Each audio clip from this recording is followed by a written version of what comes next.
Reluctant Preppers provides educational awareness and commentary only. Opinions expressed do not constitute personalized financial advice. Viewers are encouraged to do their own research and seek qualified personal financial consultation before making investment decisions. As a responsible person with growing concerns for your privacy and personal liberty, you want to know where we're headed and what you can do about it.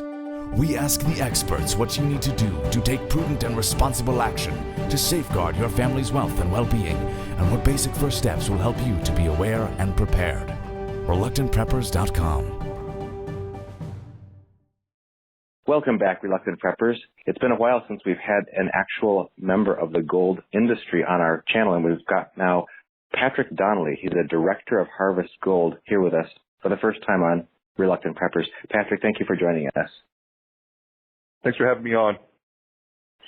We got connected because I wanted to follow up with you on some of the things that we've been hearing about progress made in the gold industry and specifically the work of Harvest Gold. But first, if you could talk to us about what some of the trends are we're seeing in the industry. We have a number of our viewing audience who are very concerned about making sure that they've got their bases covered in case of financial setbacks by ensuring at least part of their family's holdings in physical precious metals. And some of them have been discouraged over the past half a decade or more since we saw a peak price in gold in the 2011 timeframe. It's been, as everybody's been following, it's been down a lot since then, and they're concerned about how long this is going to remain the case and when the dynamics going to change. So could you talk to us about sort of that broader picture of what you see going on in the macro gold market, maybe starting with supply and demand, and then how it's been affecting the price? Well, it's certainly been an interesting last decade at least. We saw, $1,800 gold in 2011, and I think a lot of that was predicated on concerns about, we just had come out of the global financial crisis, and there seems to be, some apathy out there right now that, that the world economy is in good shape, and I think we're going down the road for possibly, another catastrophe globally. But to answer your question, supply demand fundamentals for gold, the supply side is something that concerns me quite a bit. My background is I'm a geologist and I'm also a former analyst. And when I look at the gold markets and supply, my concern is, I think we've already hit peak gold production. I think we hit that a couple of years ago. And what we're also seeing is there hasn't been any major gold discoveries in a number of years, yet companies are spending, hundreds of millions of dollars on exploration, and it hasn't yielded anything. We just haven't seen anything. And yet you're looking at all the major gold mining companies. Historically, when we were in a weak price environment, the gold companies would mine their high-grade material to keep the lights on. Well, there's no high-grade material left. So, the average gold miner right now, needs $1,200 gold just to keep the lights on because grades have been going down the last few years and reserves have been going down the last few years. So, on the supply side, it's pretty disconcerting. On the demand side, I think what's been happening is gold's been competing with other asset classes, the U.S. dollar, equities, U.S. treasuries, other currencies.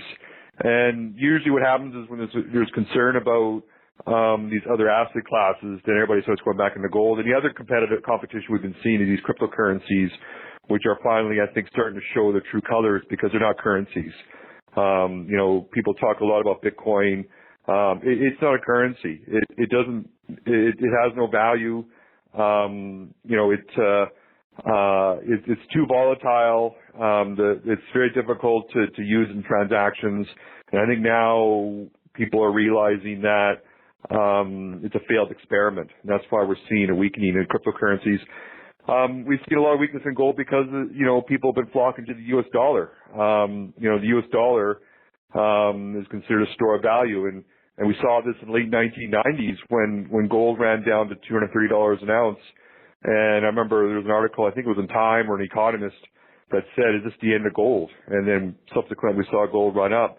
And I have serious concerns about the U.S. dollar and the U.S. economy, specifically, the amount of debt the United States government's been ringing up. And not just the United States, Western Europe, China, globally, everything, all this growth we've been seeing is all predicated on debt. And at some point, that's going to come home, especially when, we've been seeing interest rates move up. All the central banks now have been slowly but surely moving up the cost of borrowing, and eventually that catches up. So I know investors have been very disappointed on the performance of gold, but I think we're moving into a perfect storm in terms of gold supply.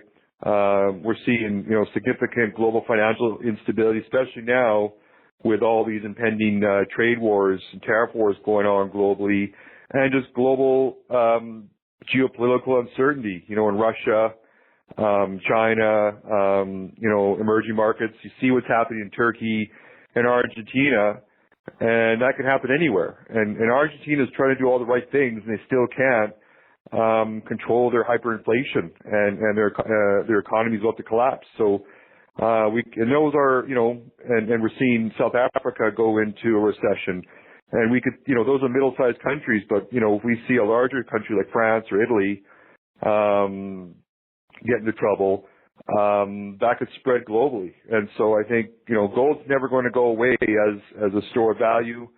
And, I would recommend to investors just hang on tight, because we are going to enter into a golden era of gold, and that's going to be coming up sooner rather than later.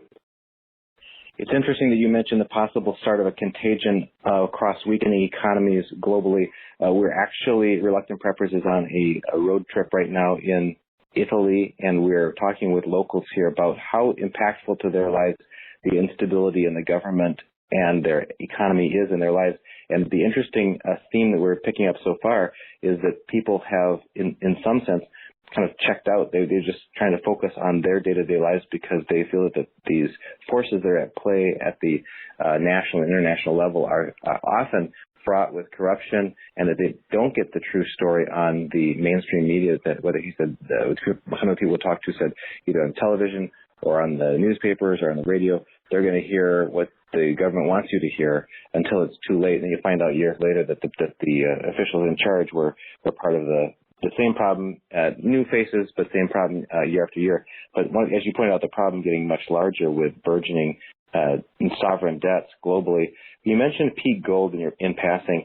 That topic has come up in the past with other guests on our show. Could you talk to us just a minute exactly what peak gold means to you and why you're convinced that we passed that point a couple of years ago?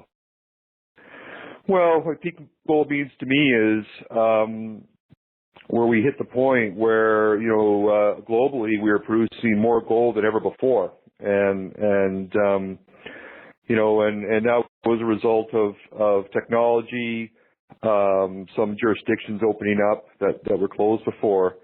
But I think what people don't realize is most of the major gold deposits that we have now, or, even the ones that are at the development stage, most of them were all discovered in the 1960s. And as I mentioned before, I am a geologist, and one thing I've learned is all the easy stuff has been found. Matter of fact, it was found a long time ago. In Canada, which is the second largest country in the world by landmass, we haven't had a major mineral discovery in a couple of decades. And when I mean mineral, I mean like nickel or diamonds or uranium or anything. Everything's been picked over. And that's especially the case for gold, where we have not seen any, world-class discoveries. I mean, some people seem to think that, there's some companies in Australia that think they found something. I'm skeptical. But when I mean peak gold is, grades are declining. Average head grades of mines are declining. The average head grade was 3 grams a few years ago, and now it's 1 gram. And that's going to continue to decline. Like I said, all the high-grade stuff's been mined out. Companies now, in order to find gold deposits, are going into very risky countries. They're going into places like Guatemala.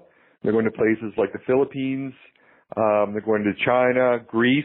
You know, a couple of Canadian companies have worked in Greece and have their projects taken away from them. Turkey is very, very challenging. I spent a lot of time in Africa. Great place in terms of mineral potential, but terrible place in terms of in terms of political stability and corruption. And so mining companies now, they're having a hard time replacing all the depleted resources, and that's already starting to come to a head. And you know, and what's even more troubling is a lot of the projects we do see now need higher gold prices.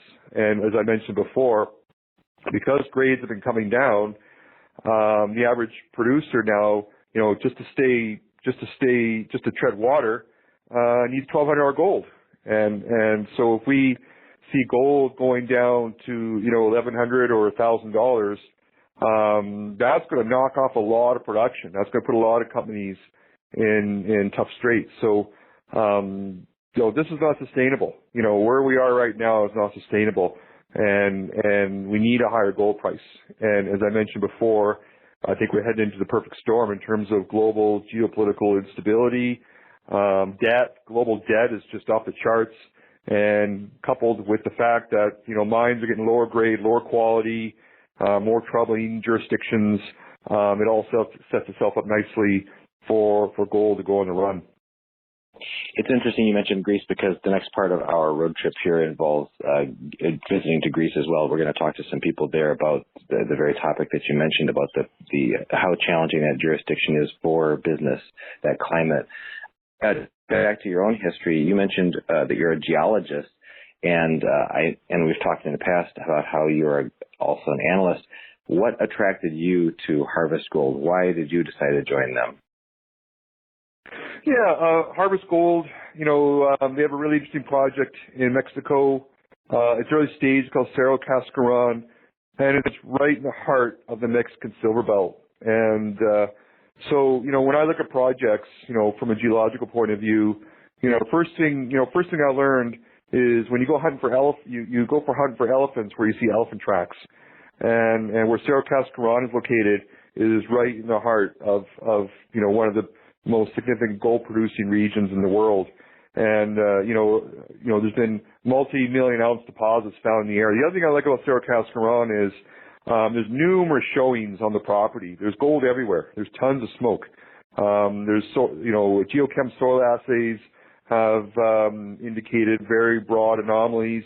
There's various outcrops of rock that have visible gold and anomalous gold. So it's a very, very interesting project. The other thing I really like is we're in a partnership with Evrim Resources, where we can earn up to 80% of the property from Evrim. And Evrim has had tremendous success. They're led by a gentleman named, well, at least on the technical side, a gentleman named Alain Charret, who's probably one of the most successful geologists in the whole mining industry. He's discovered some world-class mineral deposits. And he's the one that found this property, and he loves it. He discovered the El Sozal project, which has, you know, almost 2 million ounces of gold. He also discovered the 5 million ounce Marlin deposit in Guatemala. And he also, the 1.2 million ounce La India project, which is in Latin America. So this is a guy that knows how to find deposits, and he's the one that's going to be leading this program with Evrim. So the 80% interest we're earning, the work is going to be carried out by Evrim, and all we do is just cut them a check. So, you know, when I look at projects, when I put my analyst hat back on, I always look at people. And so, you know, I think this company has all the ingredients, with Evrim leading the charge and doing the exploration, with Alain Charret leading the charge.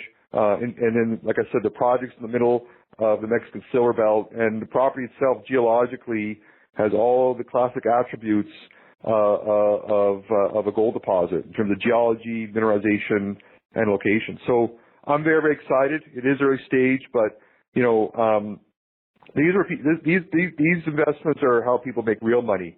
You can invest in gold, you can invest in a Barrick or a Gold Corp, but a project like this and a company like this, you know, we're trading, you know, at like 7 or 8 cents a share. If we start having some success, this thing will run up to $1. So the opportunity to strike it big is significant with this company, and that's why I came aboard. I think it's very, very interesting, and you want to hitch yourself to a train where it's led by good people and good jurisdictions, and that's why I'm doing this. You're mentioning about leveraging of being a junior miner. We've talked with several guests in the past who are analysts or who do track the direction of the precious metals market, and they talk about how holding the precious metals themselves is one foundational piece of people's sort of insurance against their portfolio. However, they mentioned that to participate in expansive growth going forward, people participating to some amount in owning well-managed junior miners can really be a way of, because if gold is going to move up at some point in the future due to all those geopolitical and peak gold supply-demand issues and everything, that owning a junior mining company that's well managed and that has promising resources and that sort of thing is going to be a strategy for positioning yourself for expansive growth in that area. Sure. Well, you can hold physical gold, and the only issue with physical gold is, you only make money if the price of gold goes up and down. You don't get exploration success. You don't get dividends. You don't get news flow. With a junior, you can ride the price of gold, but also you can participate in their success. So, you can enjoy a multiple, appreciation of the value of your investment with a junior. And it has to be a good junior. And like I said, that's why I joined this company. Holding gold, it's just a store of value, whereas investing in a company like Harvest Gold, you're getting that plus more, especially given that we're weeks away from drilling. We're going to drill really soon. And we've already got the money in, and we're going to drill 3,000 meters, and we're going to drill some of these really juicy targets on the property. So there's a tremendous opportunity to participate in the upside of this company.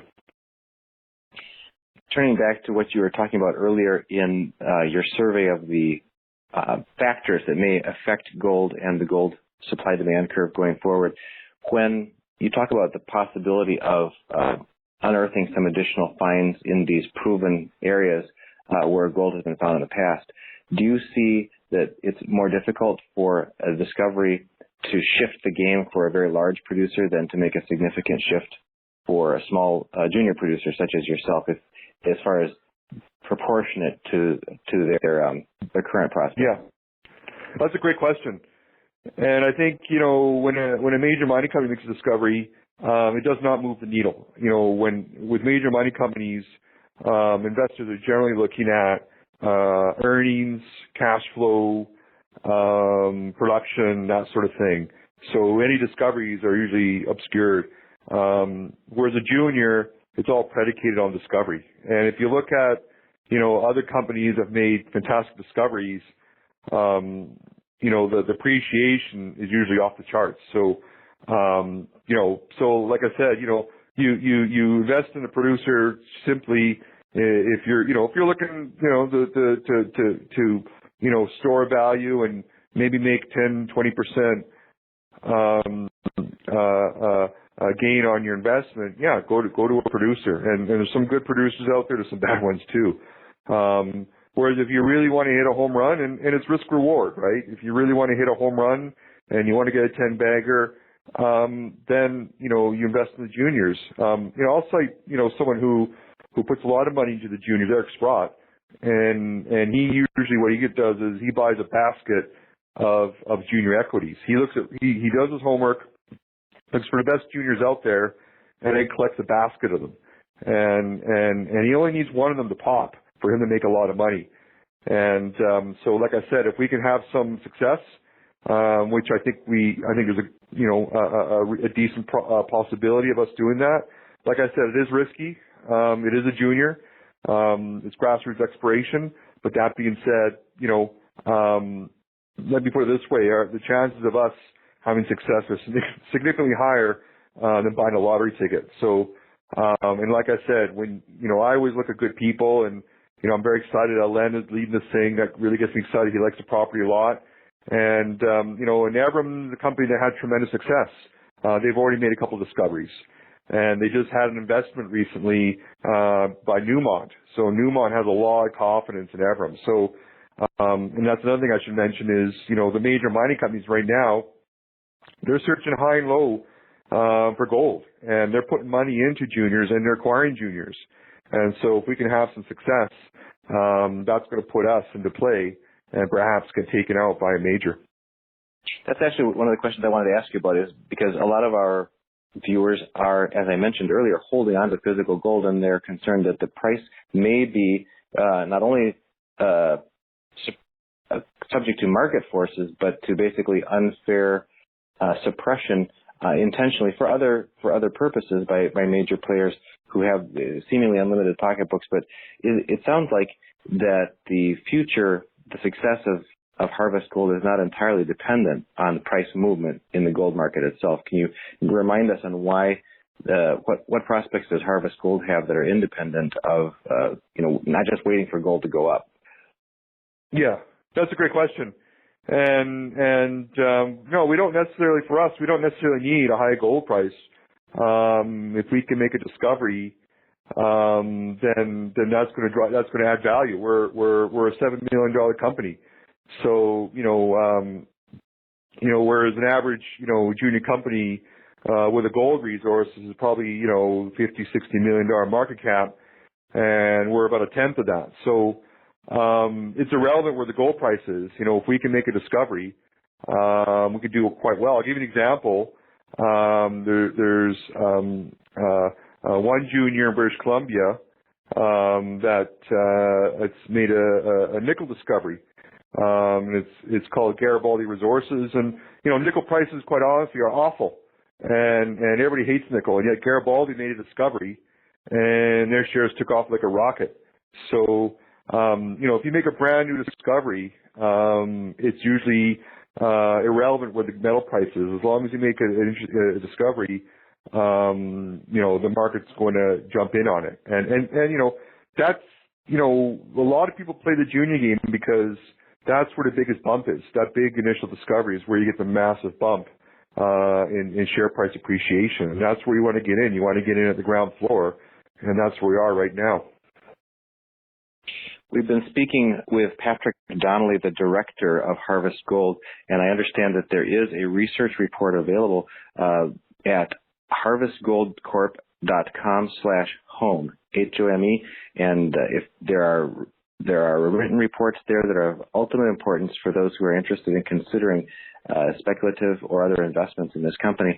So is there anything, Patrick, that you want to leave with our viewers that we haven't covered already about the prospects of Harvest Gold going forward? Well, I'd also mention, when I look at junior companies, I also look at how much does management own, and we own 10% of the shares. And our CEO, Rick Marks, got a big chunk of the shares. We just had a financing. He put money in there, and Rick doesn't get paid. Nobody gets paid in this company. So we're not like some other juniors where the management pays themselves hundreds of thousands of dollars per year. We get nothing. We've got skin in the game, and we're here to make a discovery and not to enrich our, not to put money in our pockets at the expense of shareholders, which is something that really bothers me. So we're here. We're serious. We got good people. We're in a good jurisdiction. And I'm very excited about what comes out of the ground when we start drilling. Patrick, it's been a pleasure, and always grateful when you were able to connect with someone who's actually making things happen in the precious metals industry. And just thank you so much for joining us here on Reluctant Preppers. Well, thanks very much.